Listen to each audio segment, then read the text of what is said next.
이제는 81조 정부의 부동산 개입 방법 보도록 하겠습니다. 일단은 이제 정부가 시장에 개입하는데 개입하는 방법을 세 가지 정도로 나누고 있습니다. 그래서 개입 방법, 또 어떤 사람은 개입 수단 이렇게도 이야기해요. 첫 번째가 토지 이용 규제, 두 번째가 직접적 개입, 세 번째가 간접적 개입, 이렇게 나누고 있어요. 그런데 시험에 이제 가장 많이 출제되는 게 현재까지는 두 가지를 구분하는 거, 이게 일단 제일 비중이 좀 현재까지는. 근데 이제 토지 이용 규제 이거 소홀히하면 안 됩니다. 여러분, 토지 이용 규제를 왜 하는 거예요? 정부가?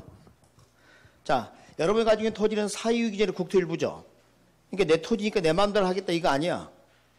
국토를 효율적으로 이용 관리할 필요가 있다. 그런가요? 그러면 토지 이용을 한다는 게 뭐예요? 토지 이용이 뭐예요? 어떻게 하는 게 토지 이용이에요? 내 토지 날마다 가가지고 막 얼굴 부비고 엉덩이 깔고 앉고 움직이고 막 그 이용해? 거기다 건물 짓는 거죠? 가구가 어떻게 배치되는가? 그죠? 인허가. 이건 다 뭐에 해당돼요? 토지 이용 규제에 해당돼요. 그러니까 건축 규제라든지 각종 인허가라든지 이런 건 다 뭐에 해당된다? 토지 이용 규제. 착각하시면 안 돼. 자, 그 다음에 우리 조금 알아야 될 게 용도 지역지 규제가 대표적 사례 중에 하나인데, 용도 지역지 규제 실시하게 되면 토지 소유권이 변경됩니까? 그렇지는 않죠. 소유권 변경을 처리하지 않습니다. 이게 아직 시험에 안 나왔어요. 자, 토지 이용 규제는 직접적 개입하고 다른 점이 소유권 변경을 처리하지 않는다.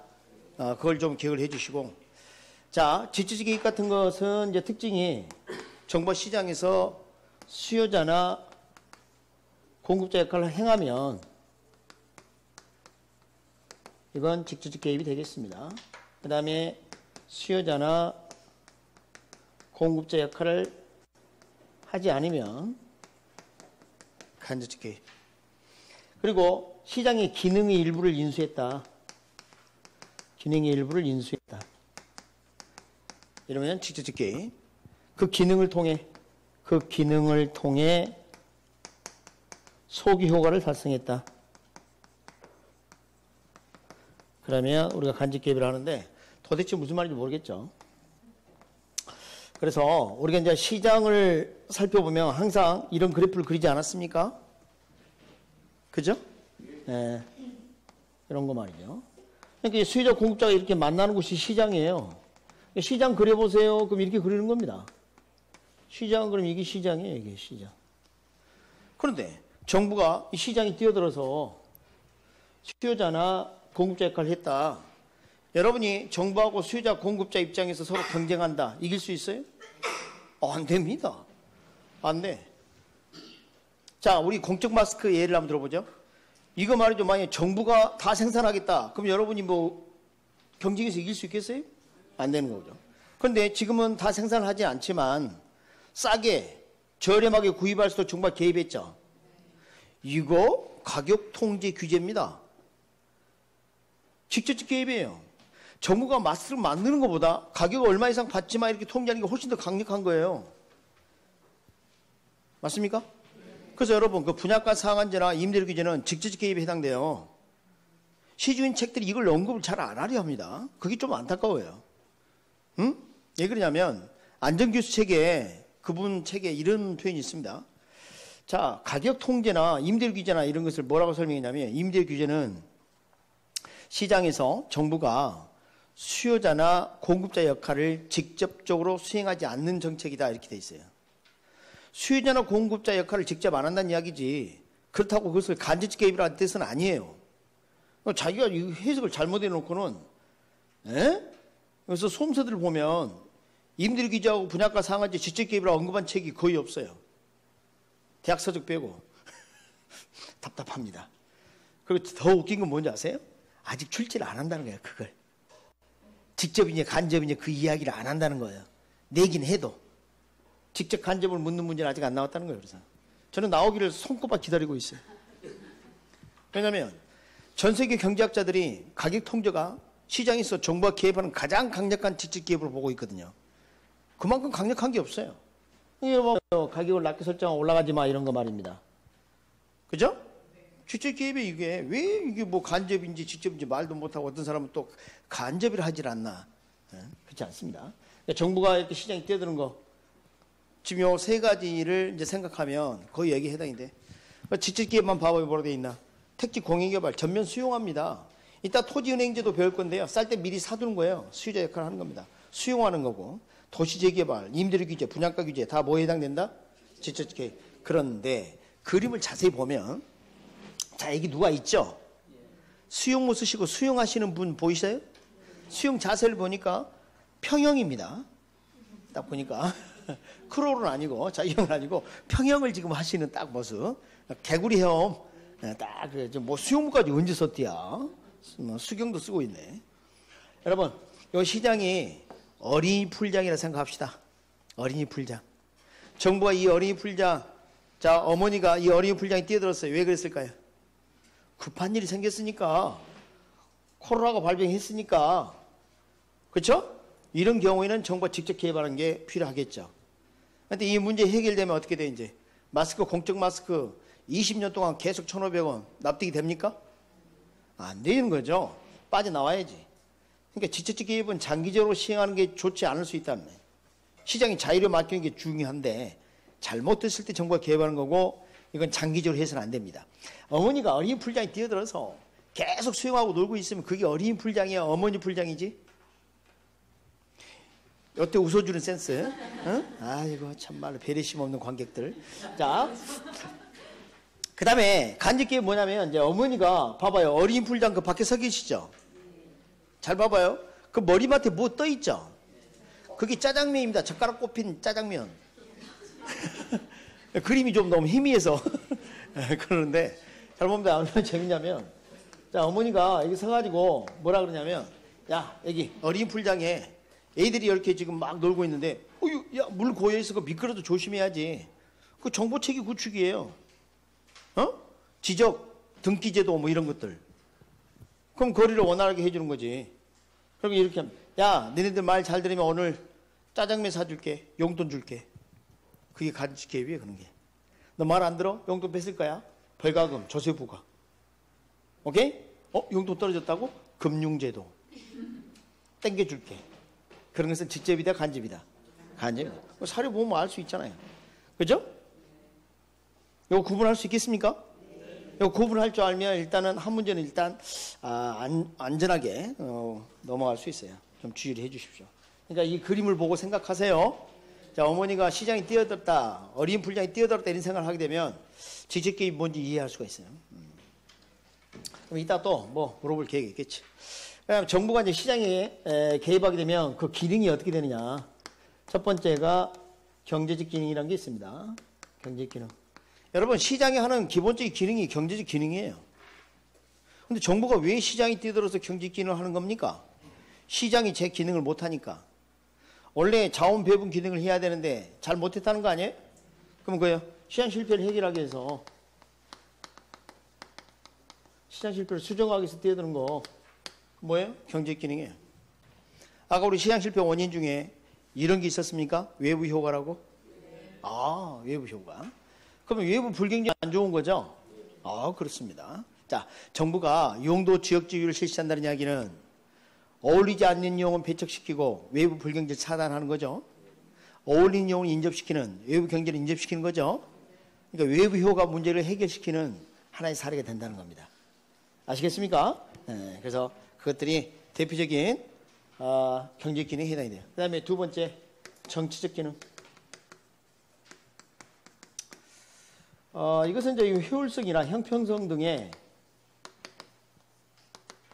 사회적 목표. 사회적 목표. 여러분 사적 목표입니까? 사회적 목표입니까? 사회적 목표. 왜 이런 말을 했을까? 사회란 말을. 자, 한번 생각해 봅니다. 우리가 경제 논리 따지면 지불 능력이 없는 자는 집을 가져서는 안 돼요. 주거 공간을 가질 수 없을 수 있어요. 그러나 정부가 이들을 위해서 저렴한 공공임대주택을 재정지출을 통해서 공급한다는 거 아니에요. 그러면 이런 생각을 한단 말이에요. 소득이 높은 사람들. 사실상 우리가 세금 내는 사람을 보면요, 전 국민의 60% 정도만 내지 약 40%를 세금 한 푼 안 내고 삽니다. 오히려 혜택을 받고 살고 있어요. 그럼 세금을 내는 사람들의 입장에서는, 야, 내가 세금을 내가지고 말이지, 그 돈, 내가 1년에 세금을 몇 억 낸 줄 알아? 근데 뭐 재난지원금 100만 원 주겠다고? 짜증나구만. 뭐 이런 생각 할 수 있겠지. 그러죠? 그런 생각 할 수 있지. 나는 세금 한 푼 안 내는데 정부도 100만 원 받았어. 4인 가족에서 100만 원 받았다. 그러면 어때요? 기분이 좋을 수도 있겠지. 근데 받을 자격이 있습니다. 왠지 아십니까? 그 고소득층이 왜 그런 고소득을 얻게 됐습니까? 사이가 있기 때문이에요. 좋아요. 그럼 자신의 재산 다 짊어싸지고 금괴 다 챙겨서 무인도로 가세요. 그게 무슨 의미가 있어요? 사이가 있기 때문에 자기가 부자인 거지. 그렇지 않습니까? 그러니까 이 사회란, 소사이어티, 사회란 것은 기본적으로 개인의 이익만을 추구하기 때문에 절대 돌아갈 수가 없어요. 그러니까 내가 부자인 것은 내 노력 때문에 부자 되었다. 물론 그거 인정합니다. 그렇지만 사회 구성원이 아닌 한 절대 그럴 수가 없어요. 그래서 우리 국가체제 내에서는 부자를 할지라도 자신이 부자 된 것은 저 가난한 사람들이 하루 세 끼 먹고 뭔가 소비를 해줬기 때문에 나에게 이익이 돌아간 건 사실 절대 있어서는 안 된다. 이런 생각이 들어요. 그죠? 그래서 이게 뭐라 돼 있어요? 사회란 말을 쓰는 겁니다. 그래서. 근데 이게 말입니다. 부자들에게, 야, 저 가난한 사람 도와줘. 그럼 안 된단 말이에요. 그러니까 세금들을 징수해서 소득 재분배 규칙을 취한다든가 공공임대주택을 공급한다든가 그런 역할이 필요하다는 거예요. 이것은 정치적 의사결정이 필요해요. 그렇지 않습니까? 경제 논리로 된다, 안 된다? 안 된다. 이겁니다. 그래서 이게 기능입니다. 시험 문제 나왔냐고요? 나왔어요. 옳은 지문으로 딱 한 줄씩 쓰고 더 이상 나온 적이 없어요. 지금까지. 자, 일단 그렇게 좀 보시고 한번 읽어보시면 뭐 재밌죠. 자, 한 장을 넘겨봅니다. 자, 82페이지 상단을 보면 정부 실패로 나와 있나요? 네. 그 참자 붙었죠? 네. 그러니까 아까 제가 참고해란 말이 그 말이에요. 좀 깊어. 출제가 아직 된 적 없습니다. 자세히. 왜냐하면 부동산 학은 정부가 시장에 개입하는 걸 기본 전제로 해. 정책이. 자유방임이 아니라 정부가 시장에 개입하는 걸 전제로 해서 논의를 전개하기 때문에 정부 실패를 많이 강조하지 않습니다. 부동산 학자들이. 예? 알겠습니까? 네, 저 봐봐요. 부동산 그럼 벌써 사회성 공공세 떠오르죠? 그러니까 그런 사고 때문에 이건 거의 출제가 잘 안 된다. 참고하셔도 되겠습니다. 됐습니까? 예. 자, 드디어 이제 정책 한번 들어가 봅시다. 정책 아까 무슨 정책 나온다고 그랬어요? 토지정책과 주택정책. 자, 그런데 토지정책 들어가기 전에 필요한 용어가 몇 개 있어요. 좀 보도록 할게요. 거기 보니까 토지 공개념이라는 표현이 있죠? 자, 이게 참 조심해야 합니다. 공짜가 붙어 있으니까 국공유해서 공산주의 된다고 생각하면 안 됩니다. 그런 분이 가능해 있습니다. 토지 공개념 뭐예요? 사유재산을 인정하지 않고 모두 다 공공으로 다 바꾸겠다는 이야기인가? 그럼 공산주의 아니야? 막 이러는데 절대 그렇지 않습니다. 절대 그렇지 않아요. 여러분, 지금 뭐 사회주의의 그 대표 주자로서 아직도 남아있는 나라가 뭐 중국이라든지 러시아 이렇게 있는데 그들이 체제 자체는 그렇게 하지만 경제 논리를 매우 많이 흡수하고 있어요. 그럼 우리 자본주의 사회에서는 공공적인 어떤 공산주의 그런 개념들이 전혀 없느냐? 그것은 아닙니다. 왜 그러냐면 어쩔 수 없는 게 하나 있어요. 뭐냐면 토지는 사유이기제의 국토 일부라니까요. 맞죠? 우리 일제강점주의 생각해봐요. 내 토지가 어디 있어? 광복절 노래가 어떻게 나옵니까? 흙 다시 만져보자. 이렇게 하지 않습니까? 나라 뺏기면 내 땅 없어. 그 무슨 의미가 있는데 내 땅이 일문 식민지인데. 그래서 자 이렇게 보자는 거예요. 내 토지 위에 예를 들어서 KTX가 지나야 된다. 내가 이거 절대 국가에 주지 않겠다. 그러면 KTX야 그게 완행열차지? 안 되겠죠? 공익과 사익이 충돌한다면 공공복리를 우선하자는 겁니다. 따라서 토지만큼은 다른 건 그 무엇보다 토지만큼은 절대적 권리로 봐서는 안 될 것이다. 수용당할 수도 있다. 무슨 권리? 상대적 권리 개념으로 바라봐라. 그 뜻입니다. 상대적 권리란 말이 출제됐을까요? 네, 출제됐습니다. 출제됐습니다. 토지 공개념 무슨 권리로 보겠다? 상대적 권리로 보겠다는 뜻입니다. 자, 이제 이번에 이제 개발 부담금제 전부 나왔습니다. 이것은 이따가 개발 이익의 내용하고 좀 중복되긴 하는데 한번 생각을 해봅니다. 여러분, 주변에 사드 핵시설 배치된다 그러면 어떻게 해, 여러분? 가만히 있어요? 피켓 들고 나가요? 인간띠 형성하고 누워서 나를 갈리고 지나가라 난리가 아니야. 보상하라, 투쟁, 쟁취 막 이런 말, 그죠? 네. 그럼 정부가 정당하고 충분한 보상을 해줘야지. 그런데 주변 개발돼서 땅값이 올랐어. 그럼 어때요? 피켓 들고 나가 가만히 있어. 거기에 문제라니까. 개발 손실이 됐으면 보상을 요구하면서 개발 이익은 사유화하려고 그래. 이거 아니라 이 말이야. 또 네가 얻은 개발 이익을 한번 봐봐라. 자기가 노력했으면 자기가 비용이 들어갔으니까 이익이 크지 않을 텐데 지가 노력한 게 아니라니까. 공공의 작용이나 사회적 여건 등의 변화에 따라 얻게 되는 불로소득이다. 그럼 공공이 만들어낸 불로소득이죠. 우리 불로소득의 대표가 뭐예요? 지대 아닙니까? 그래서 이 개발 이익을 공공발생지대 그럽니다. 찾았어요? 공공발생지대 찾았어요?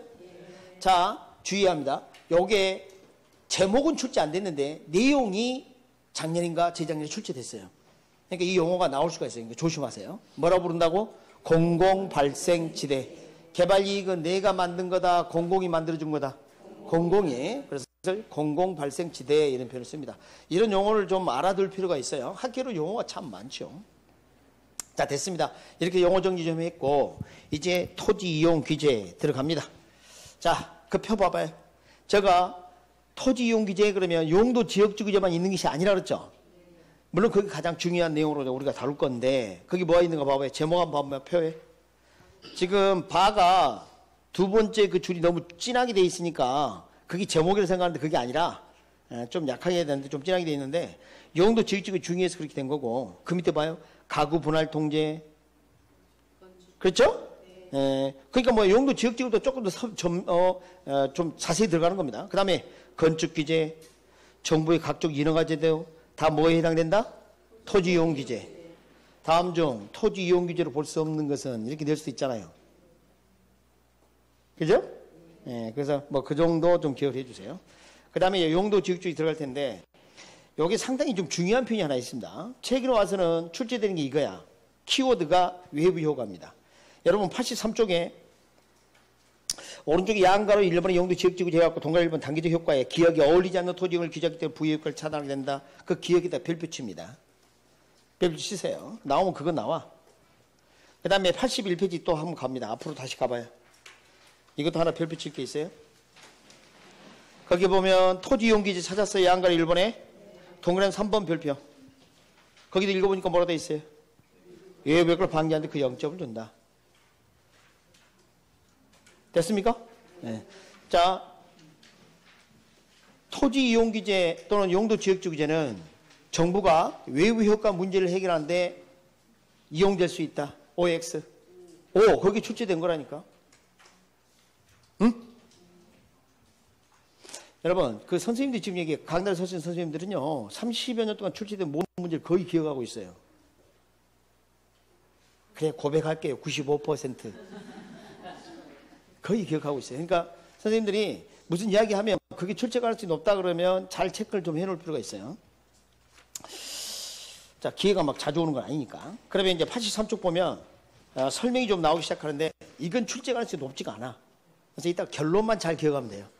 듣고 크게 부담 갖지 않아도 된다. 자, 예를 들어서 이렇게 가정을 한번 해보죠.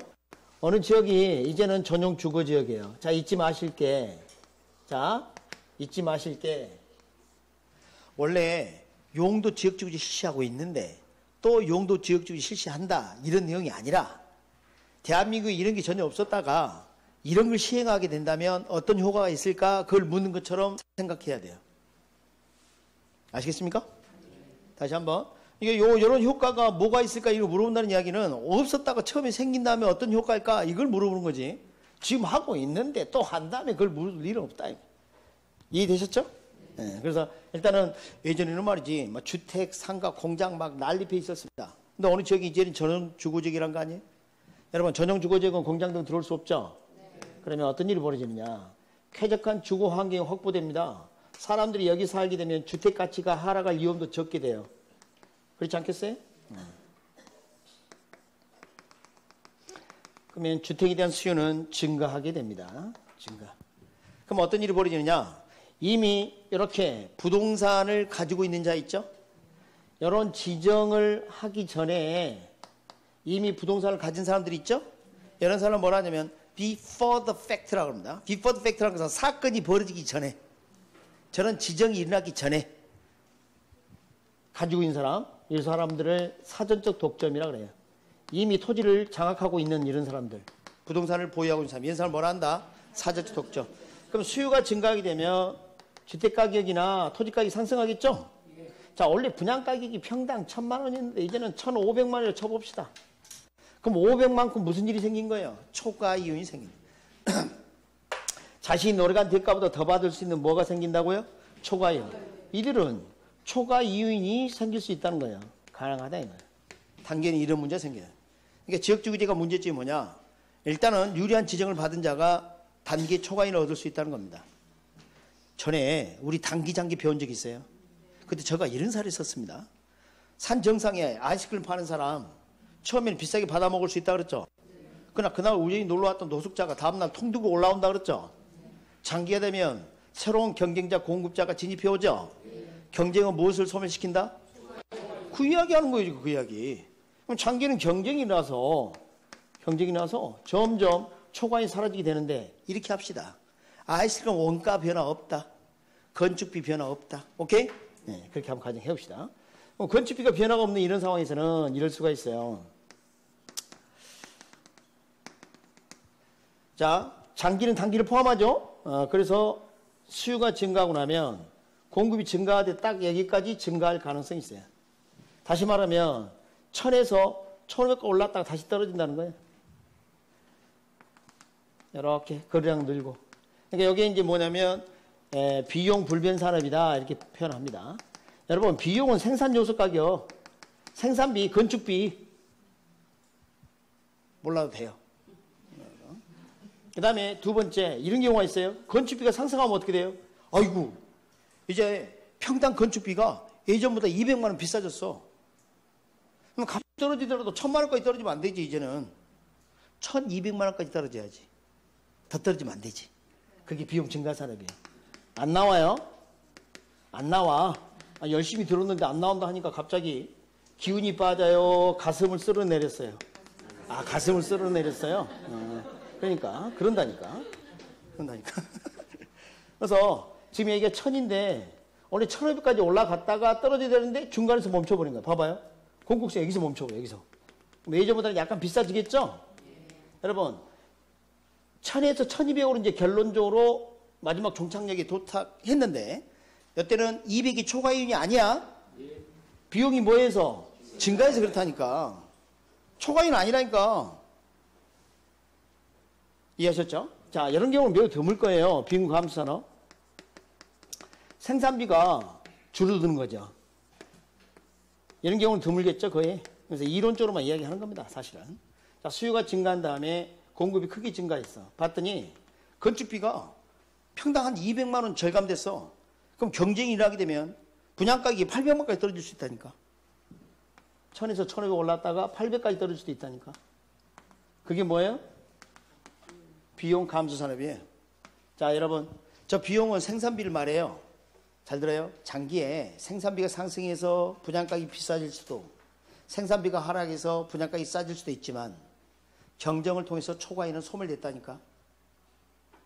초과이는 없어. 비싸고 싼 것은 원가 때문이야. 됐어요? 네.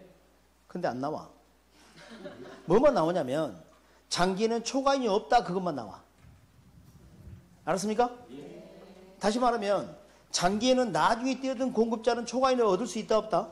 없다. 그래서 영어로 뭐라니? after fact라고 그래요. 사후적 독점이라고 그래요. 사후적 독점. 그럼 사후적 독점 문제를 일으킨다, 안 일으킨다? 안 일으킨다. 그 위치에 따른 이점이 가격이 다 반영이 돼서 초과인이 소멸되어 버렸기 때문에, 그래서 이런 사후적 독점은 문제를 일으키지 않아요. 사후적 독점 문제는 없어요. 문제가 생기지 않는다. 그 이점이 따른 그 위치에 따른 이점이 다 가격이 반영이 돼서 다 끝나버렸으니까. 여기까지 됩니까? 요거 알 필요 없어요, 이거. 장기에는 경절투 초과이 소멸된다. 값이 비싸고 싸고 한 것은 원가 때문이다. 이렇게 생각하시면 돼요. 이게 안 나와요, 이것은. 필요 없어요. 그러니까 우리가 이제 진짜 중요한 게 뭐예요? 초과요인이 언제 생기냐면 단기에. 맞습니까? 예. 그러면 용도 지역주기 첫 번째 문제점 뭐예요? 사전적 독점이 문제다. 저를 봐요. 두 번째. 자, 두 번째. 속박된 지역과 그렇지 않는 지역 간의 형평성의 문제가 생길 수가 있어요. 자, 어떤 지역은 개발을 제한하고 여기는 개발을 허가하고 그럼 여기는 개발 이익이 생기지만 여기는 개발을 제한하니까 열받는 거 아니에요. 형평성의 문제가 생길 수가 있죠. 물론 자, 여기를 그린벨트를 지정하면 녹지 공간이 후세대에게 그대로 물려줄 수 있는 후세대에게 그런 장점은 있어요. 그러니까 이것은 세대 간의 형평성 이야기할 때는 그건 좀 좋아질 수 있어요. 더 높아진다. 재고는 끌어당겨서 올린다는 이야기야. 더 높인다. 네, 그래서 다시 생각한다가 아니고 그래서 거기 한번 봐보도록 합니다. 어디 있어요? 83페이지 제일 하단에 용도 지역적 문제점 동그라미 1번 나와 있죠. 뭐라 되어 있어요? 지역 간의 형평성이 심각한 문제를 야기할 수 있지만 단 환경 보존으로 세대 간의 형평성은 제고된다. 그 제고는 더 높이다 그 말이에요. 끌어올린다는 뜻이야. 제고가 더 높인다. 다시 생각한다 아니라니까. 어떤 분이 그러다 그때는 이야. 이가 아니고 다시 생각은 제고품 할 때도 그것도 이고 그건 더 높인다 뜻이에요. 오타 아닙니다. 전에 출간을 그 출판사에 맡겼더니 직원이 이걸 써 아이로 딱 바꿔놨더라고. 아주 충격받았습니다. 감히 저자의 책을 지가 막 단어를 바꿔버려. 그럼 바꿨으면 원래 저자한테 물어봐야 돼요. 이게 오타 맞습니까? 무슨 다른 뜻이 있는 거 아닙니까? 물어봐야지. 지가 뭔데 오타라고 바꿔. 그래가지고 난리 났어 이거. 아니 책은 이미 인쇄돼가지고 출판사에 갖고 서점이 다 깔렸는데 열 받아 안 받아? 가을에 끌어버리지. 응? 그거 안 된 거지. 그래서 지금 아직도 그 생각이 나. 지금 10년 전 이야기인데 입니다. 요거하고 이거하고는 다른 뜻이 아니에요. 요거 재고 아니란 말이에요. 자, 그래서 이제 그것 좀 알아두시고 그 다음에 자 기타 보겠습니다. 2번 동아리 2번 뭐라 돼 있어요? 지나치게 경지 이런 말 돼 있나요? 자, 넘겨봐요. 3번 획일적 규제와 과잉 지정. 4번은 뭐라 돼 있어요? 신축성 있게 대응하지 못한 경우. 5번 또 뭐예요? 경직성. 그래서 결국은 이렇게 돼요. 획일성과 경직성이에요. 자, 일단 경직성 먼저 말씀드릴게요. 지역지구지를 한번 실시하게 되면 수십 년 동안 그 용도 지정이 쉽게 안 바뀌어. 근데 사회는 계속 변하죠. 그럼 그 여건에 맞게 이렇게 변화시켜줘야 되는데 그게 잘 안 된다 그 말이에요. 그게 가장 치명적인 단점으로 봐요. 그 다음에 이제 두 번째는 부수적으로 수천만 평의 토지를 한 가지 용도로 지정한다. 이것도 바람직하지 않다. 획일성. 이거 문제. 자, 그 지역의 특성에 맞게 용도 지정을 해야 되는데 획일적인 것도 과잉 지정도 문제가 된다. 그래서 결국은 나머지 이야기는 경직성과 획일성. 오케이? 예, 영지역주의. 자, 이렇게 볼 수 있어요. 어때요? 재밌어요? 지역주구제. 그래서 그것만 기억하면 돼요. 그것만. 아까 외부 효과 그거 꼭 기억하세요. 지역주구제 그게 좀 요즘 많이 언급을 합니다. 그 다음에 두 번째는 사전적 독점이 문제다. 그죠? 그 다음 또 뭐 있어요? 지역 간의 형평성 문제. 그죠? 획일성과 경직성. 그 정도만 기억하면 돼요. 그래프는 안 나와. 알았습니까? 그래프 낸다 그러면 이건 진짜 대변혁이에요. 그때는 뭐 거의 경제학 시험이 되는 겁니다, 이제. 그럴 가능성 거의 없어요. 근데 그래프 내용은 이해를 하고 있어야 되겠지만, 저 자세한 내용은 안 나오더라. 자, 이제는, 뭘 좀 볼 거냐면, 토지은행제도. 여러분, 토지은행제도. 토지은행제도는 제목이 토지비축제도라고도 적혀 있죠. 둘 다 출제된 표현입니다. 둘 다 알아야 돼. 그럼 영어로는 랜드 뱅킹 시스템입니다. 그럼 우리나라는 이걸 하고 있느냐? 하고 있습니다. 우리나라는 공공토지 비축에 관한 법률이 있습니다. 그래서 이걸 시행하고 있는데 잘 봐요. 아까 우리 집가구 배웠죠? 토지 가격이 지나치게 상승하는 현상. 지금은 평당가격이 싼데 나중에 봤더니 공공시설 건설에서 국민들에게 공공서비스를 제공해야 되는 입장이란 말이야. 그래서 토지를 매입해서 이걸 제공하려고 보니까 토지가격이 이미 비싸졌단 말이야. 그럼 보상금액이 커지겠죠. 그러면 개발에 따른 이익이 토지 소유자에게 넘겨지는 효과가 생겨. 땅값 상승한 그 개발, 자기가 뭐 노력하지 않고 어떤 불로소득 성격이 커진다니까 이게. 이렇게 하면 안 되겠다는. 그래서 정부가 이렇게 합니다. 어차피 우리 공공시설은 건설에서 공급해야 될 텐데 지금 상대적으로 쌀 때 미리 사두자. 비축해 놓자. 우리가 은행에다 돈을 맡기는 거하고 비슷하게. 그리고 나중에 필요할 때 이걸 제때 공급해서 쓰자. 그게 뭐예요? 토지은행제도, 토지비축제도입니다. 우리나라에서는 하고 있다? 하고 있다. 그래서 이제 장단점이 좀 필요한데 토지은행 또는 비축제도 장점과 단점을 좀 보시면 크게 어려움은 없어요. 근데 단점 중에 하나 우리가 구체적으로 학습할 게 좀 있어요. 그래서 교재를 좀 보면서 이건 좀 정리를 끝내보도록 할게요. 장점 봅니다. 이게 맞는지 한번 확인해 봅니다. 1번. 개인들의 무질서하고 무계획한 토지 개발을 방지할 수 있을까요? 네. 그렇습니다. 정부가 사들였으니까. 두 번째. 공공재나 공공시설을 위한 토지를 값싸게 재택 공급이 가능할까요? 네. 세 번째. 개발 이익을 사회에 환원이 가능하나요? 네. 봐요. 아까 저 갖고 설명했던 거. 그런 이유 때문에. 그 다음에 단점. 막대한 토지 매입비가 필요하다. 여러분. 공공토지를 비축하는데 100평 사고 그러겠어요? 굳이 뭐 몇만 평 사겠죠. 그러니까 아무리 싸게 사지만 비용이 막대하다 그 말이에요. 이해하셨죠? 자, 2번은 좀 어려워. 그래서 좀 기다리고 3번 들어가면 3번. 자, 봐봐요. 이 말이 무슨 말인지 봐봐요. 투기 억제와 개발이익 사회적 환수를 위해서 아까 그런 이야기 좀 했었단 말이죠. 토지 매입 시 매입 대상 토지 가격을 기회비용 수준으로 묶어둘. 그 말은 뭔 말이에요? 오르지 않도록 그 말이죠. 사전 조치를 취하는 게 쉽다 어렵다? 왜 그럴까요?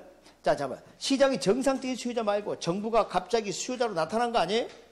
우리가 배우기를. 물건을 찾는 사람이 많아지면 가격은 어떻게 돼요? 그러니까 정부가 시장에 개입하면서 오히려 가격 상승을 부추기는 평지 풍파를 일으킬 수 있다는 거 아니에요? 그걸 지금 이야기하는 겁니다. 벌써 막 들떠. 벌써. 그러니까 우리가 뭐요? 시장에서 거래되는 이 사례가 평가이익에 많은 영향을 미쳐요. 그러니까 일부러 막 비싸게 거래하거나 막 이렇게 하는 경우가 생기게 되면 결국은 이거 시장을 좀 왜곡시키는 문제가 된다는 거죠. 그러니까 정부가 개인이 개입해가지고 오히려 망칠 수도 있다. 그런 이야기예요. 쉽게 얘기하면. 오케이? 그런데 여기 이제 중에 단점 중에 동그라미 2번이죠. 자, 제가 용어를 설명할 건데 용어를 먼저 듣고 자, 거기 제일 하단에 보면 박스 있어요. 찾으셨어요? 네. 자, 토지 보유 형태를 이렇게 설명할 수가 있습니다. 여기 잠깐 봅니다. 설명 먼저 듣고 교재 보도록 하겠습니다. 일단 공공이라는 말을 쓰게 되면 소유권이 국가에게 있는 겁니다. 근데 만약에 민간이 소유권을 가지고 있다, 그러면 사적의 말을 붙여요. 그러면 공공보유, 사적보유 이렇게 크게 둘로 나누고요. 그 다음에 그 소유자가 스스로 보유하고 있으면 자유보유. 누구에게 빌려줬다. 누구에게가 빌려줬다. 그럼 뭐예요? 임대보유 이렇게 합니다. 그래서 이렇게 볼 수가 있습니다. 네 가지 나눌 수가 있어요. 공공자유보유, 공공임대보유, 사적 자유보유, 사적 임대보유. 이렇게 표현할 수가 있어요. 그 밑에 표 이해됩니까? 밑에 표 이해됐어요? 그럼 다시 토지은행제도 의의를 봅니다. 다시 올라가 봐요. 이제 그 말이 이제 이해가 돼. 한번 봅시다. 의의. 미래 용도를 위해 정부가 미리 싼 값에 미개발 토지를 대량 매입, 그 다음 뭐라고 돼 있어요? 공공자유보유 또는 공공임대보유 형태로 비축이 되었다가 이렇게 돼 있죠? 그러니까 두 가지 형태로 있다가 나중에 이걸 공급하게 되는데 잠깐 얘기 봐요. 여기 임대보유 같은 경우에는 소유권은 정부가 가지고 있지만 민간에게 지금 빌려준 상태 아닙니까? 맞죠? 그럼 관리가 저대로 되고 있는 거예요. 문제는 뭐야? 자유보유, 자유보유. 다시 말하면 방치해 놓은 거예요. 국공유지가 방치된 상태와 비슷한 거예요. 그럼 어떤 일이 벌어져요? 거기 자연인들이 산다니까. 자연인 알아요? 그럴 수도 있다 이 말이에요. 그래서 불법 무단종유. 그걸 뭐라고 부르냐면 우리가 비공식 사실상 보유 이렇게 부릅니다. 비공식 사유. 그러니까 토지 원소유자에게 허락을 득하지 않고 막 점유해서 이용하는 걸 뭐라 한다고요? 비공시 사실상 보유. 이런 단어를 공부 안 해놓고 지문이 등장하면 당황한다고요. 공식적이지 않고 누군가가 장악해서 이용하고 있다. 그걸 뭐라고? 비공시 사실상 보유. 그러니까 불법 무단점유로 말해요. 불법 무단점유. 이런 문제가 생길 수 있다는 겁니다. 불법 무단점유. 그래서 거기 이제 표 마지막 가봅니다. 비공식 사실상 원소유자의 공적 허락 없이 토지를 점유한 형태. 예를 들면 국공유지의 불법 무단점유다. 이해되셨어요? 네. 그래서 이 토지은행제도의 문제점 그러면 아까 그 단점의 동그라미 2번이 문제라는 거죠. 거기 다시 볼까요? 공공자유보유 상태 토지를 정부가 관리해야 하는 문제. 관리가 잘 안 돼. 쉽지가 않아. 공무원들이 계속 국공유지를 보러 다니겠어요? 쉽지 않습니다, 이게. 그래서 무단점유 비공식 사실상 보유가 발생한다. 영어 이해하셨죠? 네. 자, 좀 어중간하니까 시니션 좀 갖겠습니다. 갖고 강의를 진행하겠습니다.